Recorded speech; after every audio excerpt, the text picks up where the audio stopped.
இன்றே டவுன்லோட் செய்து உங்கள் ஃபேவரட் ஷோக்களை என்ஜாய் பண்ணுங்க. நான் சொடலமான வந்திருக்கேன்.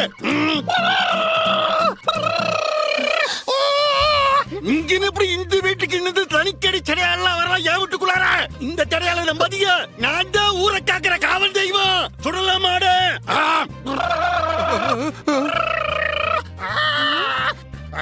ஐயா சுடலமாடா, நீ என் தம்பி மேல வந்து இறங்கி இருக்கியா? நல்ல விஷயத்தை தானே சொல்ல போற வந்து. சொல்லு சொல்லு, என்ன விஷயம்னு சொல்லு, நான் அப்படியே செய்யறேன். சிவபாலா, இந்த சடச்சோட பேச்செல்லாம் கேட்க கூடாது. நீ இந்த வீராவோட சேர்ந்து வாழ மாட்டேன்னு சொல்லு. ஆமா, நீ அவ கூட சேர்ந்து வாழ்ந்தா ஆத்தா இருக்காளே பாக்கியம், அவ உசுருக்கு ஆபத்து. வீராவோட சேர்ந்து வாழக்கூடாது நீ.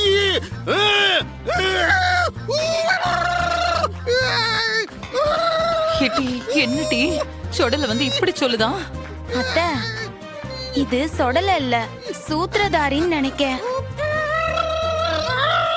சனியா, சனியா போ, சூட எடுத்துட்டு போ. சாமியா மலை ஏறிட்டு போ சீக்கிரம். சாமி சாமி, இதோ வந்துட்டாதா, வந்துட்ட.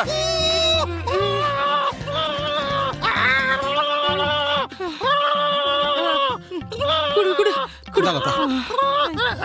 சாமி சாமி, சுடலமாடா, சீக்கிரம் மலை ஏறு. சூடத்தை வாய்க்குள்ளார போட்டுறேன்.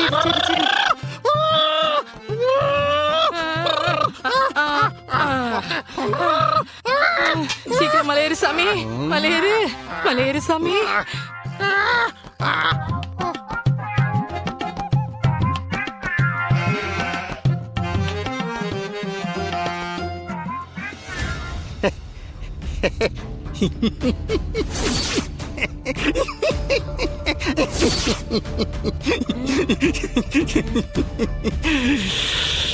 எட்டி பாக்கியம், எங்கடி போச்சு உன் சாமி சடையாளு? சடையாளி வீட்டுக்குள்ள வந்து வச்சுக்கணுமே, அது நீ சரியா வச்சுக்கவே இல்லையே. ஏட்டி, நான் சாமிக்கே சலங்க கட்டுதுவேன், ஏன்டி உன் சாமி ஆட்டத்தை காட்டுதியா? மன்னிச்சிரு சண்முகம், நான் புத்தி மாறி போய் பெரிய பெரிய தப்பெல்லாம் பண்ணிட்டேன். இப்பதான் எனக்கு நிதானம் வந்திருக்கு. என் தங்கச்சிக்கு நீ செஞ்ச அநியாயத்துக்கு சத்தியமா உன்னை நான் மன்னிக்க மாட்டேன். சண்முகம், தயவு செஞ்சு கொஞ்சம் பொறுமையா இரு. வெங்கடேஷ், சொல்லுங்க, உங்க உடம்புல ஒரு குண்டு பாஞ்சிருக்கு. நான் தான் அந்த புல்லட்டை வெளியே எடுத்து உங்களை காப்பாத்திருக்கேன். யார் உங்களை சுட்டாங்க? எதுக்காக உங்களை சுட்டாங்க வெங்கடேஷ்? வெங்கடேஷ், நீ செஞ்ச தப்ப உணர்ந்து இப்ப திருந்திருக்க. ஆனா நீ உண்மையை சொன்னாதான் தப்பு செஞ்சவங்களை கண்டுபிடிச்சு தண்டனை வாங்கி தர முடியும். உங்களால ஒன்னும் பண்ண முடியாது. அப்படியே அவங்கள கண்டுபிடிச்சாலும் அவங்களுக்கு உங்களால தண்டனை வாங்கி கொடுக்க முடியாது. ஏன்னா அவங்க ரொம்ப பெரிய இடம். எம்புட்டு பெரிய இடமா இருந்தாலும் அடிச்சு தூக்கிட்டு போய் கோர்ட் முன்னாடி நிக்க வச்சு தண்டனை வாங்கி நான் கொடுப்போம்ல. நீ சும்மா பயம் காட்டாம ஆறுன்னு சொல்லு. எல்லாத்துக்கும் காரணம் அந்த ஏஎஸ்பி வைஜெயந்தி தான்.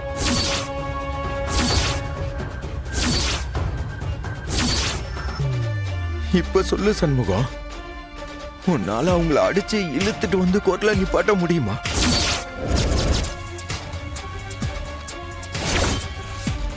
அந்த மாலதி இருக்கால, அந்த மாலதிய ஊருக்கு கொண்டு வந்ததே அவங்கதான். அது உனக்கு தெரியுமா?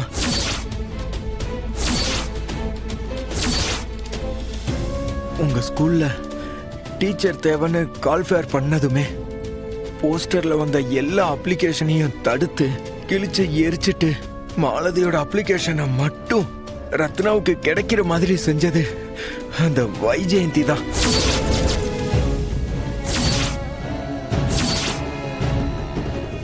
அதனாலதான் ரத்னா மாலதிக்கு வேலை கொடுத்தா. அது மட்டும் இல்ல, அந்த மாலதிய கொன்னது வைஜெயந்தி தான். ஐயோ,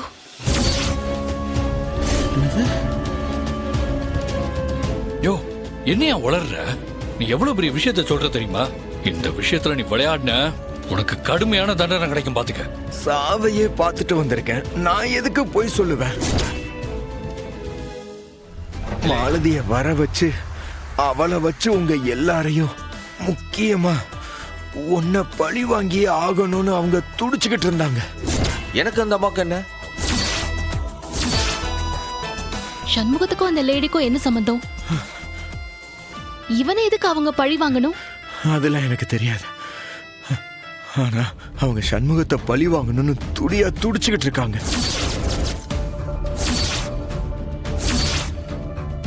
அதனாலதான் அவங்க பையன் கௌதமுக்கு வீராவை கல்யாணம் பண்ணி வைக்க பார்த்தாங்க.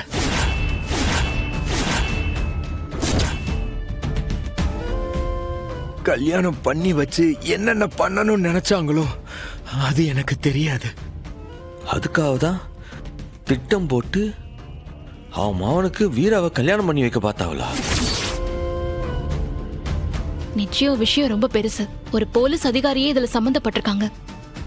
ஒருவேளை இவரை நீ ஜெயில வச்சாலும் அங்க நிச்சயமா இவருக்கு பாதுகாப்பு இருக்காது. இவனுக்காக இல்ல, உண்மைக்காக, என் தங்கச்சி ரத்னாவுக்காக, என் தங்கச்சி வீராக்காக, ஜெயில போய் தவிக்கான அறிவழகனுக்காக இவனை நான் காப்பாத்தியே தீருவேன். முட்டாள் முட்டாள், இன்னும் அவனை பிடிக்க முடியலன்னு வெக்கமே இல்லாம என்கிட்ட வந்து சொல்றீங்களே. ச்சே. மேடம், ஒரு ஹாஸ்பிட்டல் விடாம எல்லா ஹாஸ்பிட்டலையும் தேடியாச்சு மேடம். அவன் கிடைக்கல. சுத்து வட்டாரத்துல 50 கிலோமீட்டர் சல்லடை போட்டு தேடியாச்சு மேடம். எப்படியா போயிருப்பான்? எங்க போயிருப்பான்? அவன் கிடைக்க லேட்டாக நமக்கு தான் ஆபத்து. ஒருவேளை எங்கேயாவது ஒளிஞ்சிருக்கலான்னு போய் அங்கேயே செத்து போயிருப்பானோ? இடியட் மாதிரி பேசாத. உயிர் மேல இருக்கிற ஆசையில தான் புல்லட் பட்டும் தப்பிச்சு ஓடி இருக்கான். அப்ப அவன் உயிரை காப்பாத்திக்க டாக்டர் கிட்ட தானே போவான். தனியா உட்கார்ந்து சாவானா? அறிவில்ல. Sorry madam. அவங்க அப்பா அம்மா கிட்ட விசாரிச்சீங்களா? சந்தேகமே வராம விசாரிச்சேன் மேடம். அவங்களுக்கு வெங்கடேசனுக்கு அடிபட்டது கூட தெரியல மேடம். எங்க இருக்கான்னு தெரியல. ஆனா கட்டாயம் வீட்டுக்கு வருவான்னு சொன்னாங்க. அவங்களுக்கு அதை தவிர வேற எதுவும் தெரியல மேடம்.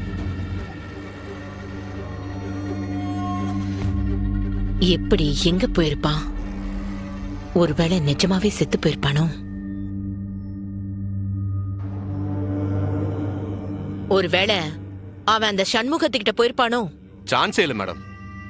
சண்முகம் ஏற்கனவே அவன் மேல கொலவரையில் இருக்கா மேடம். அவனை பிடிச்சா ஒண்ணு அவனை கொன்னு போடுவான், இல்லனா அவனே வந்து நம்ம கிட்ட ஒப்படைச்சிருவான். பேசக்கூட விட மாட்டான் மேடம். அவ்வளவு அசால்ட்டா நம்மளால இருக்க முடியாது. ம், எது எப்படி டர்ன் ஆகும்னு நம்மளால கெஸ் பண்ணவே முடியாது. எதுக்கும் அந்த சண்முகத்து மேல ஒரு கண்ணு வச்சுக்கோங்க. Okay madam. பட் அவனை எங்க போய் தேடுறதுன்னு தான் ஒண்ணுமே புரியல மேடம்.